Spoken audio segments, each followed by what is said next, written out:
Hey everybody, welcome to the Fired Up the CJ show. Today we have Dr. Friedemann Schaub, who is here talking about his book, The Fear and Anxiety Solution. And it's an award-winning book. It actually won the award for the USA Best Book Award for Self-Help. So congratulations on that, Dr. Schaub. So welcome.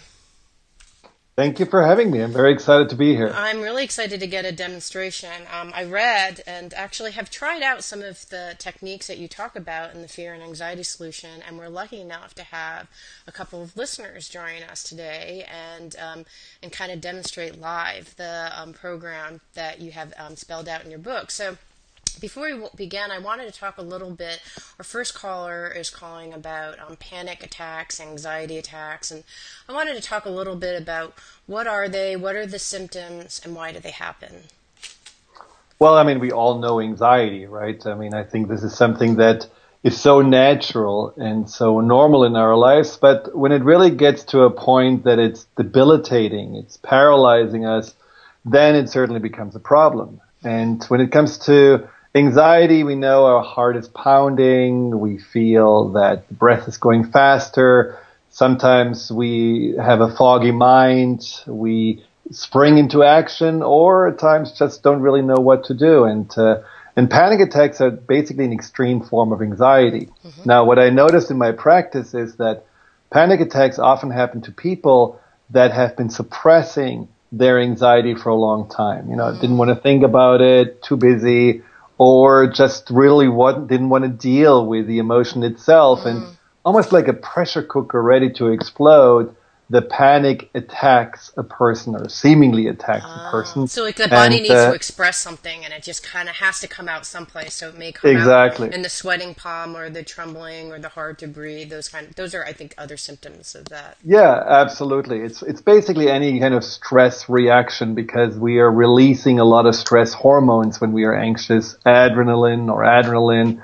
cortisol, just for the body to get ready to either fight or to run away. And that's what, you know, the physical reactions of anxiety are really all about. Mm-hmm. And is there anything, is the helpful thing that's trying to happen is that your body's saying, please help me. You got something that you're suppressing. You need to address it. I mean, what is the positive way, or is there a positive way to look at these symptoms or instances that you have panic attacks? Absolutely. You know, I'm glad you bring this up because I think anxiety is often so demonized. You know, it's where people say it's a disorder, there's something wrong with you, it's a flaw, it's a weakness, but it's something that we all have. It's an emotion we are all dealing with. It's like saying, you know, you're tired, there's something wrong with you, or you're hungry, there's something wrong with you.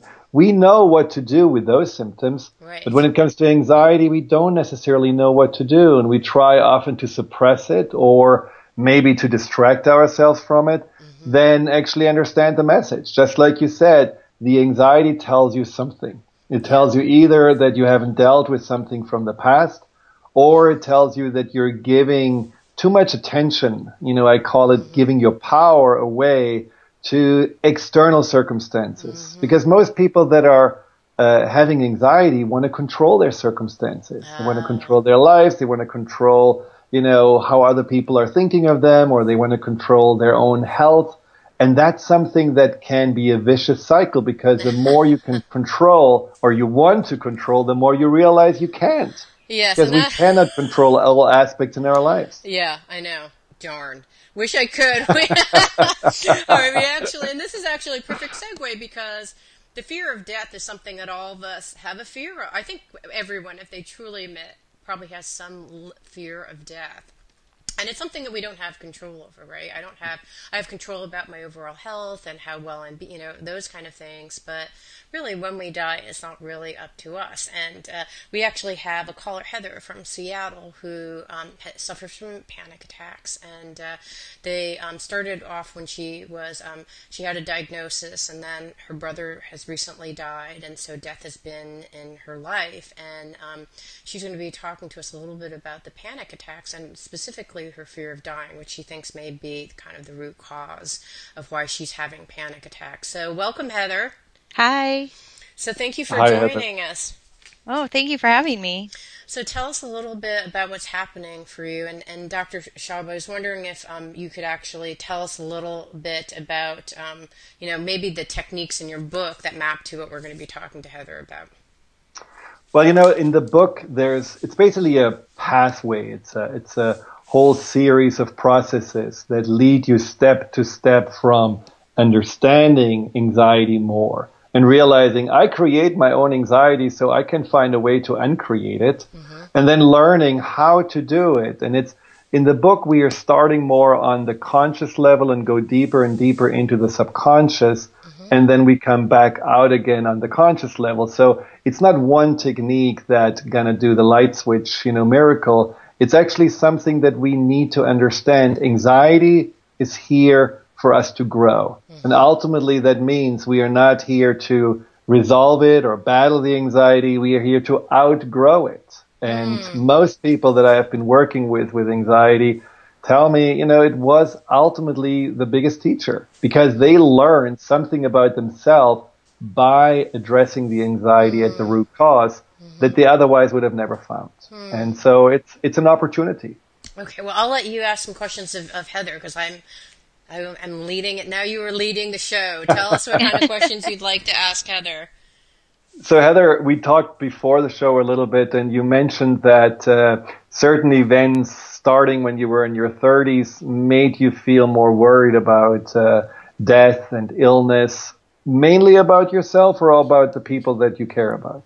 I think it's mainly about myself, but a very close sort of, I would say equally are my children. I can get myself really literally worked up into a panic where I can see their death. I can experience the pain of them dying just Hmm. driving across the bridge every day, Right, And I right. can feel like I'll try and fight it, like put that aside. It's not real. And then like it's almost like it gets too big and I kind of have to let the panic come and experience that and then I can kind of move on. So Hmm. I haven't had one so much about them lately. I mean, I kind of like, I think something you said earlier resonated with me. Like I try and control it. So, when they're with their dad, I'm like, call me as soon as you get somewhere. Right. Like if I just have those little things, then I can be calm. But in some ways, I feel like that's feeding the beast also. Because I think you're right, Absolutely. it's a control issue.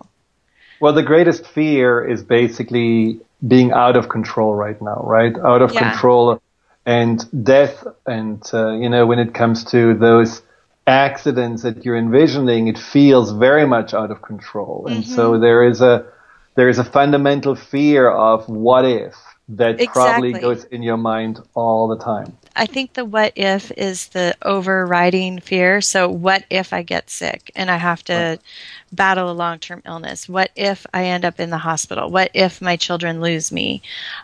What if, like, the only other non sort of health related trigger, because it's usually health related, is Hmm. flying. I am a train wreck when I fly. And to Right. me, I've always said that has to be a control thing.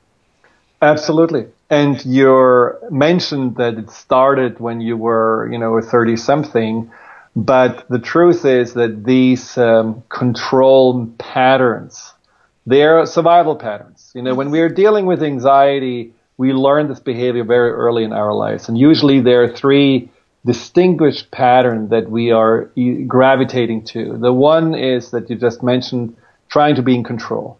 The other is to avoid anything and everything potentially dangerous and sometimes also avoid other people. And so then we are making our life smaller and smaller and Oh, I hiding definitely out. know that. Yep. And the third pattern is to please, to be always the one who makes sure that everybody is okay with you, that you're never really getting in trouble. And these three patterns are the foundation of our survival patterns when it comes to anxiety. And this is not something you have learned when you were 34. This is Right. something that you have learned as a child somewhere in an environment that may have not felt very safe, that you may have felt somewhat out of control, and you have taken on the role of the one who needs to be in control to somehow create maybe peace or maybe create Yep. some kind of structure in your life. All of those things are much older than what you have discovered in your 30s. Wouldn't you agree with that? Oh my gosh, you just completely described me. That's shocking. I had no idea, but you're right. I mean, yeah.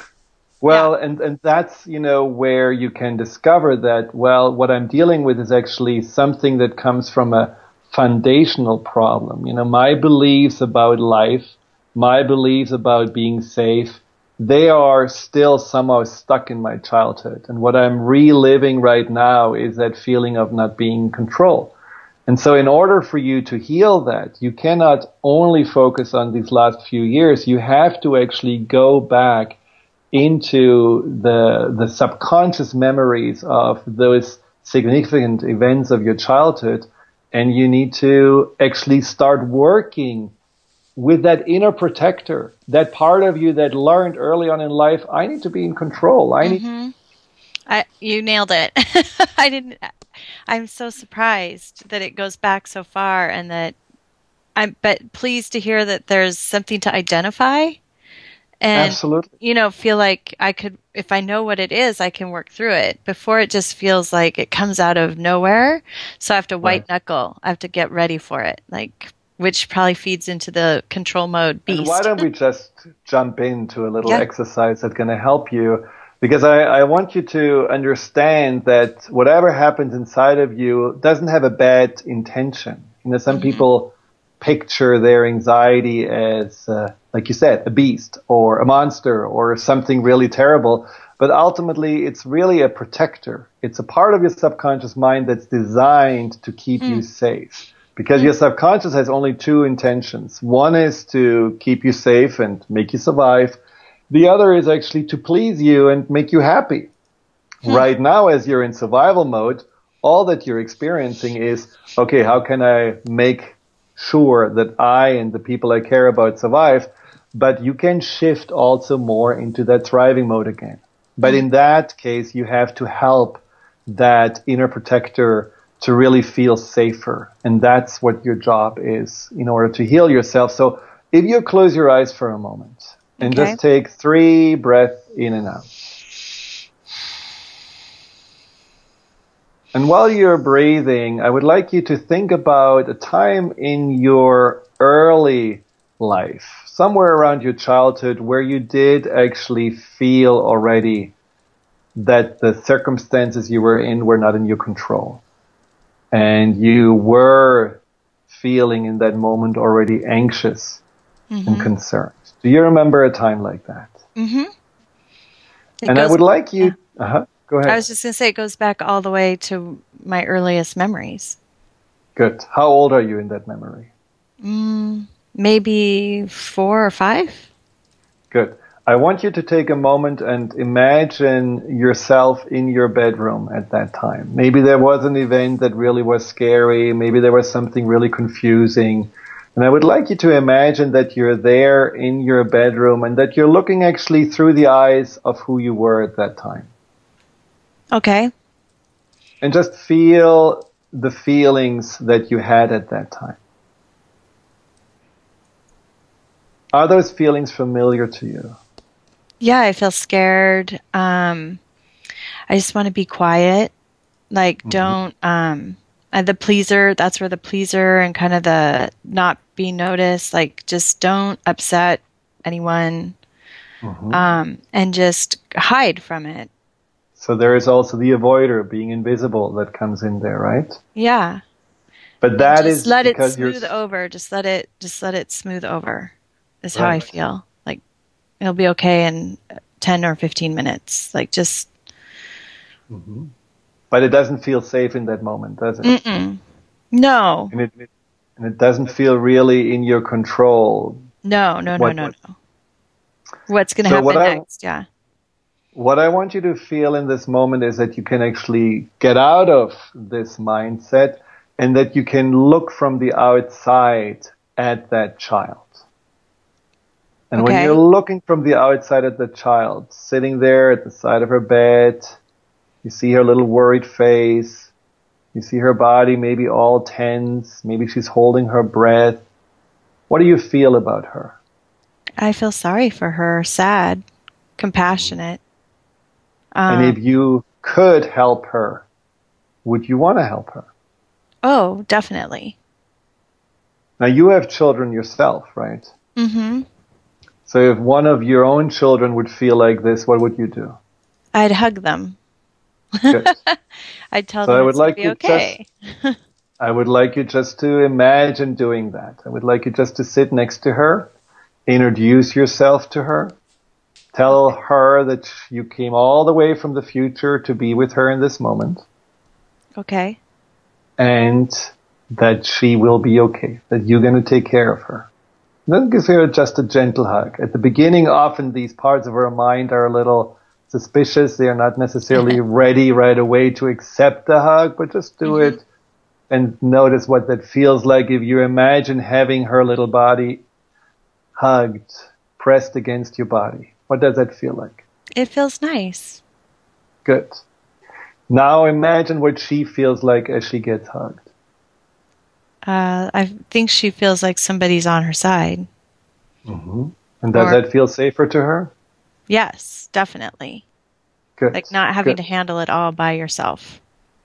Good. Does she feel there is like an adult, someone who actually can handle it, who can guide her, who can help her with her? Mm-hmm. Good. Now what you need to do is to actually in this moment make a commitment that you want to talk to her and reassure her when she needs you. And the way she's signaling to you that she needs you is through anxiety, is through these questions. Am I safe? Is it okay? Am I sure that nothing's going to happen? What if? All these questions, imagine they are coming from her. Would you just want to ignore her? Would you just going to push her aside? Would you just going to be angry at her? You beast, go away? Or would you actually want to be there for her and want to reassure her and support her? Yeah, be there for her, for sure. Good. And comfort. And comfort her. Yeah. And you need to do this not only once. This is something you need to do for at least a few weeks, or even months, until you feel that there is really a relationship of trust between this little inner protector and yourself. Okay. Now, give her a hug, and then take a deep breath in again, exhale,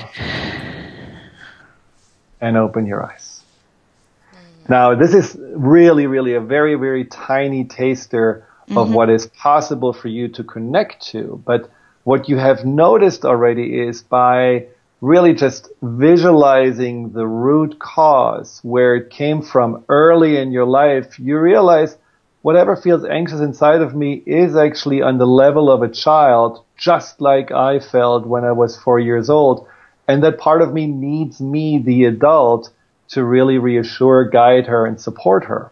And in the book, there is a specific process described where you can actually learn how to talk to that part of you and reassure her. But when you do this, when you really basically give her positive answers to, am I okay? Are the kids okay? Not just like, oh, it's going to be okay and brushing over it, but really coming from the heart and saying, we have done everything we can.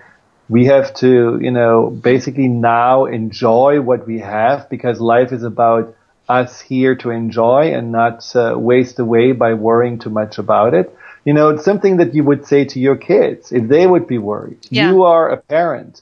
If you can give that child this information, that inner child, within 2 or 3 weeks, your anxiety thoughts will decrease by 75 to 80%.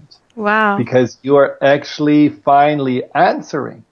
Any kind of those anxiety thoughts, like the what if, are literally questions from that inner protector that's wondering, is it okay? Am I okay? What can I do? But nobody answers. All we do is like, oh my God. We get even more scared when we hear the question and buy into the anxiety. And when we buy into the anxiety, of course, the anxiety gets even worse.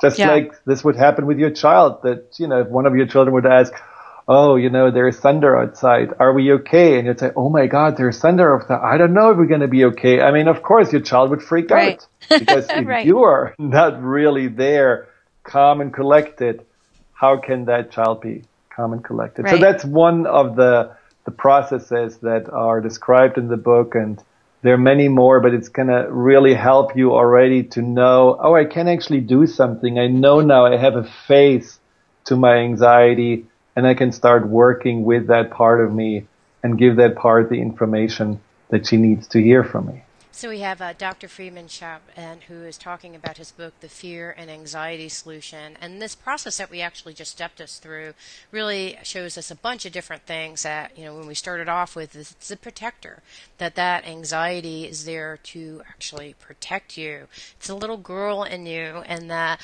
part of that is having a healthy dialogue so that you can grow and learn from the needs that little girl has. I thought that was a beautiful piece of work.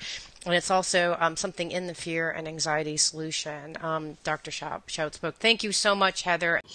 It means so much to me that you're listening to the show. I would love your support in any way by giving me comments below, or to subscribe to the show, or share the show with friends. Thank you again for your support. Love and blessings.